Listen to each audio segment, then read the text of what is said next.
.0099%, which shows that the machines scanned properly. Our counties did a great job of following these batches and doing the hand count properly, appropriately, with scrutiny and with observers. So let's put that to bed right now.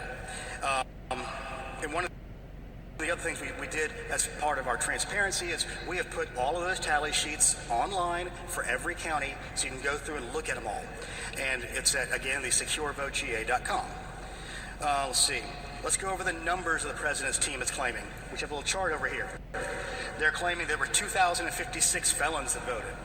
Our research, and we have better data because we are directly tied to the state government on this, Department of Corrections, and the other department, which I can't remember what it's called right now, basically tracks when people are on probation. There we go. We know exactly how many people voted for this. We have an hour bound of 74 potential people who are felons voted. What that means is that's the biggest number it could be. We will investigate and find out some of these people completed their sentences. Some of these people have the same name and birth date, so there's going to be some crossover there. So 74 is the outward bound. It's going to be lower than that. So let's be clear about that. Then there's the claim that 66,248 people below the age of 18 voted. The actual number is 0. Let me be clear, 66,000 versus 0. And the reason we know that is because the dates are on the voter registration. There are 4 cases, 4 where people requested their absentee ballot before they turned 18, but they turned 18 by the election day. That means that is a legally cast ballot. So again, 66,000, which is the biggest single number they have on these kind of votes, versus 0. They say that there's 2,423 people who voted without being registered. Let's just be clear about this. You can't do it.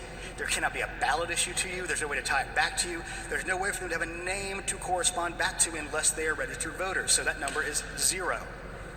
Then we've got 1,043 illegally voted using a P.O. box. Again, we're going through the investigation on this. So far, everyone we've seen has been when there is a mailboxes, et cetera, or something like that in a multi-family building, like an apartment. So they will have what looks like P.O. boxes listed in the system, but they're actually the residential address of record for people who live in multi-family housing, like apartments. So that's everything we've seen so far. We haven't seen anybody actually registering to vote at a USPS P.O. box. Next one is 4,926 voted past the legal registration deadline. Again, it's 0. We have 0 record of anybody doing that because the voter registration cutoff is a voter registration cutoff. So there's no corresponding way to do that. They couldn't be issued a ballot because they are not legally within the system of that to have ballots issued. 10,315 who died before the election. Again, our information from the Department of Vital Records, we go through county by county, shows potentially 2. So far 2. It could change, it could go, but it's not 10,000. 395 cast ballots in 2 states. We're investigating that, but again, and we got double voters, which we're investigating, but again, we're talking handfuls, not tens of thousands. Let's remember, and I think we're all very clear on the number now, that it was 11,779. We've seen nothing in our investigations of any of these data claims that shows there's nearly enough ballots to change the outcome. And the Secretary and I at this podium have said since November 3rd, there is illegal voting in every single election in the history of mankind because there are human beings involved in the process. It's going to happen. It's a question of limiting it and putting as many safeguards as you can in place to make sure it doesn't happen. All right. Oh yeah. We had part of the hand tally be discussed in relation to the potential double scanning. Let's just go to the other ridiculous claims that Dominion voting machines are somehow using fractional voting or flipping votes. Again, by doing the hand tally, it shows none of that is true.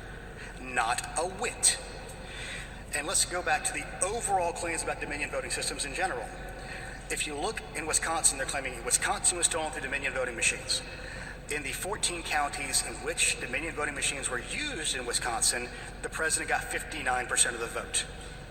In the counties in Pennsylvania where Dominion voting machines were used, he got 52.5% of the vote. He made a claim at one point that over 900,000 votes were deleted by Dominion machines, and the 14 counties where that happened, they had 1.3 million people vote. That was 70 some odd percent plus, 76% turnout.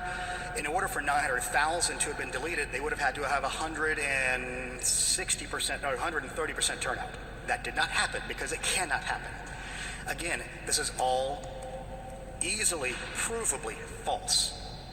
Yet the president persists.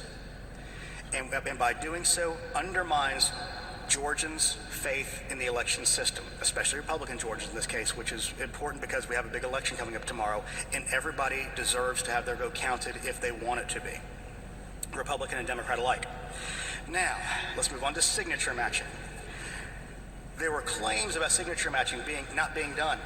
They were based on feelings. We believe. No specific evidence was ever brought up until in one of the Trump filings, there was a specific allegation the signature verification was not being done on the absentee ballot request form properly in Cobb County during the June primary. So that's the first time we had a specific, actionable claim of signature match not being done. So with that in mind, the governor graciously offered, after the secretary he discussed, potentially using GBI resources. So we got GBI to come alongside Secretary of State investigators, multiple teams. Vic Reynolds stood here last week to announce the outcome of that. And of the 15,118 absentee ballot envelopes that they investigated, they found 2 with potential problems. 2. 99.99% was properly done. And of those 2, the actual voter who was intended to be marked as voting was the actual voter. They could have been done through a cure period, which would have been a better way to do that. Another thing they want to talk about is the vast difference in rejection rates. Well, what we've seen is there was not a vast difference in rejection rates. What's happening is, in order to confuse people because they don't understand election systems, is they're conflating the entirety of absentee ballots that were rejected versus those that were rejected for signature mismatch or missing a signature.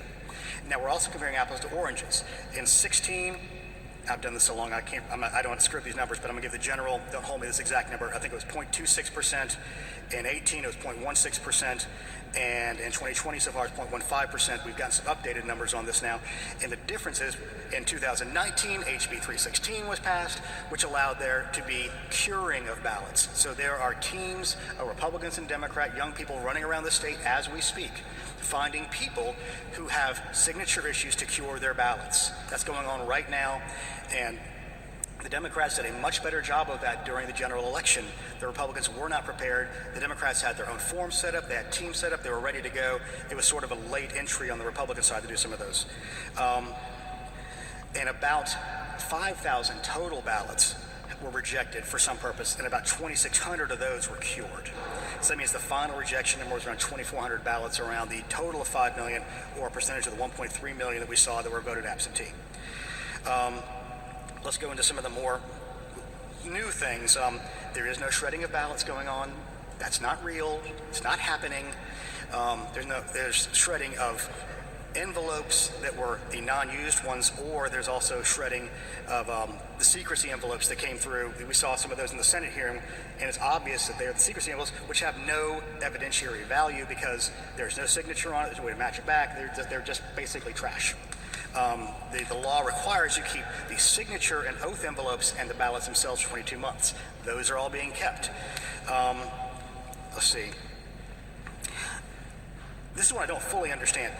No one is changing parts or pieces out of Dominion voting machines. That's not a real, I don't even know what that means. It's not a real thing. That's not happening. The president mentioned on the call yesterday, or from 2 days ago, that's, again, not real. I don't even know how exactly to explain that. Let's see. Secretary Raffensperger does not have a brother named Ron Raffensperger. That is also not real. The president tweeted that out as well. Let's see, I've got such a long list. Oh yes, the other really fantastical thing we saw the other day was a potential hacking of Dominion equipment during a Senate hearing last week. That did not happen either. Let's go over a couple of reasons why. First of all, ballot marking devices and scanners, neither one have modems. It's very hard to hack things without modems. There's nothing to talk to. So let's get that clear. The poll pads, which is a no-ink device, does have the ability to connect to Wi-Fi, which we use it for loading purposes and in case there's an issue on election day, but they are not hooked up live all the time.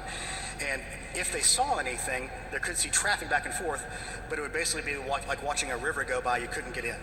It's essentially if they did this, which we have no proof of. We have claim after claim after claim with zero proof. Zero. And signed affidavits are part of an evidentiary trail, but they have to be investigated. And let's remember, everybody who came and gave testimony, it was public comment, at the state Senate hearing. This office was never asked to come and discuss those items with that state Senate subcommittee. That didn't happen either, which I find interesting because obviously they're making wild claims that, again, undermine people's faith in the system. Let's see. Oh yeah, this is another one that came over the weekend from the founder of Overstock.com, that they had found thousands and thousands of fake ballots in Fulton County warehouse. For any of y'all in the press who have been to the Fulton County warehouse, these are the emergency ballots that have been sitting in that warehouse since before the November election, very much in plain view of everybody to see.